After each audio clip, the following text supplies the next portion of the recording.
बच्चों, आप कैसे हैं?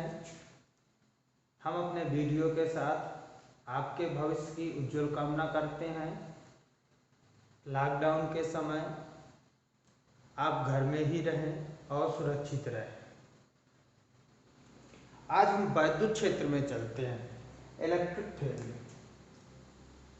वैद्युत क्षेत्र।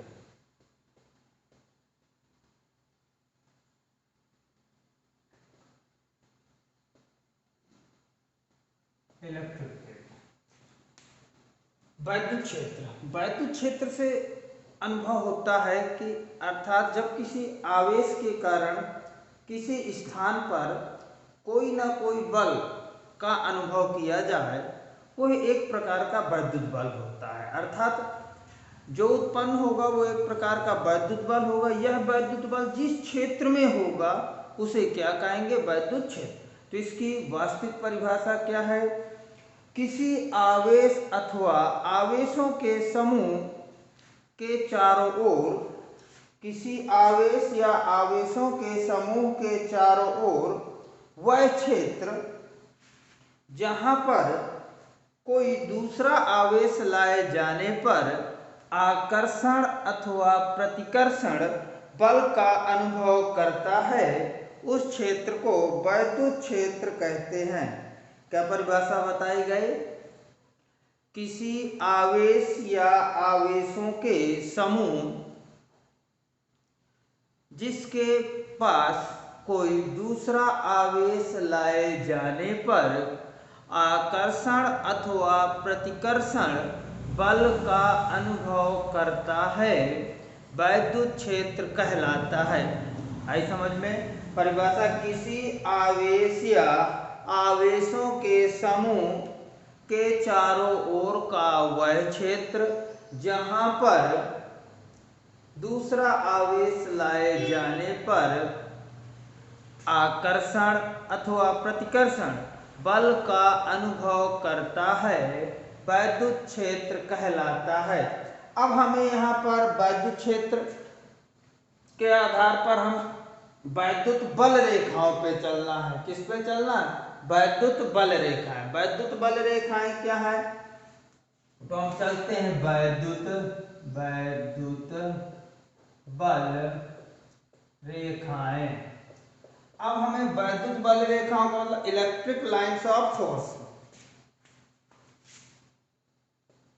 इलेक्ट्रिक लाइंस ऑफ फोर्स, हमें वैद्युत बल रेखाएं, इलेक्ट्रिक लाइंस ऑफ फोर्स। वैद्युत बल रेखाएं क्या है? अगर किसी चालक में, व्यवहारिक भाषा में लेके चलते हैं, यदि किसी चालक में विद्युत धारा प्रवाहित की जाए या आवेश का प्रवाह किया जाए तो उसके चारों ओर निष्कोण वक्र काल्पनिक रेखाएं उत्पन्न हो जाती हैं।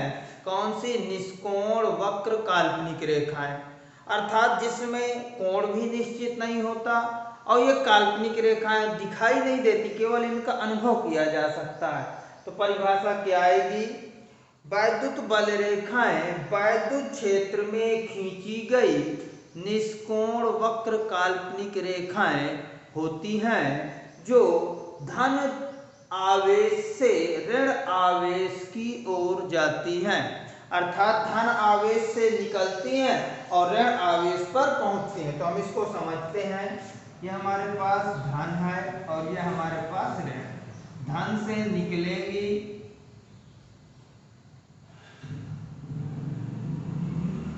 कहां से निकलेंगी?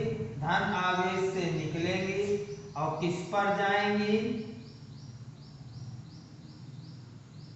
माइनस आवेश पर जाएंगी। एक परिस्थिति ये बनती है। दूसरी परिस्थिति, यदि ये दोनों आवेश पास पास हैं तो इससे बल रेखाएं निकलेगी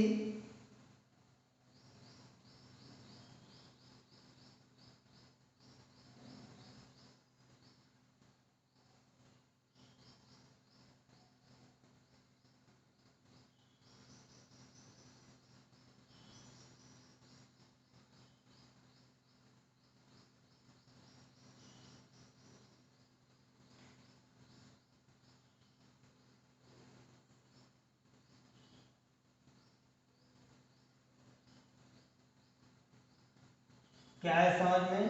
यदि दो विपरीत आवेश पास पास रखे हों तो धन सिरे से वैद्युत बल रेखाएं ऋण सिरे में प्रवेश करती हैं और ये निष्कोण वक्र काल्पनिक।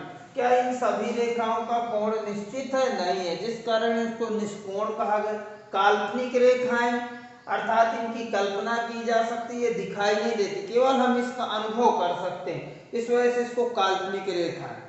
यदि हम दो आवेश लेते हैं, समान आवेश है, कैसे आवेश है? समान आवेश है। एक आवेश ये है प्लस और ये भी प्लस। अगर ये दोनों समान आवेश हैं तो इन और एक ही सीधी रेखा पर रखे हैं तो इनका जो उदासीन बिंदु होगा वो सदैव मध्य बिंदु पर होगा। समान आवेश, अगर ये समान आवेश हैं तो इनका उदासीन बिंदु इन दोनों आवेशों के मिलाने वाली रेखा के मध्य बिंदु पर होगा। अर्थात ये प्लस है, ये प्लस है, तो क्या होगा? प्रतिकर्षण होगा। तो ये ऐसे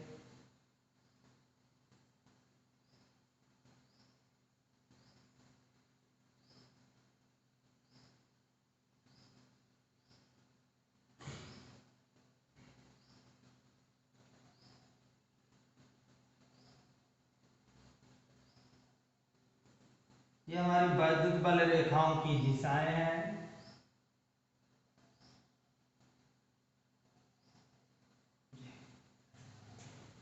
हमने 3 चित्र दिए। पहला चित्र था धनावेश से चुंबकीय वैद्युत बल रेखाएं निकलती हैं, ऋण आवेश पर प्रवेश करती हैं। यदि दोनों विपरीत आवेश एक साथ रखे हों अर्थात पास पास रखे हों तो निष्कोण वक्र काल्पनिक रेखाओं का चक्र दिखाया गया। यदि दोनों आवेश समान प्रकृति एवं समान परिमाण के हों तो उदासीन बिंदु दोनों रेखाओं के मिलाने वाली रेखा के मध्य बिंदु पर होगा। अब हम तीसरे पॉइंट पे चलते हैं। यदि दोनों आवेश प्रकृति में तो समान है लेकिन परिमाण में भिन्न है, ये हमारा प्लस है, ये भी प्लस है, ये Q1 है और ये हमारा Q2 है। इस परिस्थिति में Q1 इक्वल टू Q2, ये Q1 है और ये हमारा Q2। अब इसमें ये मिलाने वाली रेखा दोनों आवेश अलग अलग हैं अर्थात Q1 not equal to Q2, Q1 Q2 के बराबर नहीं। अगर बराबर नहीं है तो हम ये परिस्थिति ले सकते हैं Q1 is greater than Q2 या Q1 is smaller than Q2। अगर हम Q1 is greater than Q2 ले लिया, Q1 is greater than Q2 ले लिया तो जो हमारा उदासीन बिंदु होगा Q1 के नजदीक होगा। ये हमारी R1 दूरी है, ये हमारी R2 दूरी है। एक तो ये हमारा उदासीन बिंदु होगा। तो इससे जो हमारी चुंबकीय बल रेखाएं निकलेंगी वो ऐसे निकलेंगी।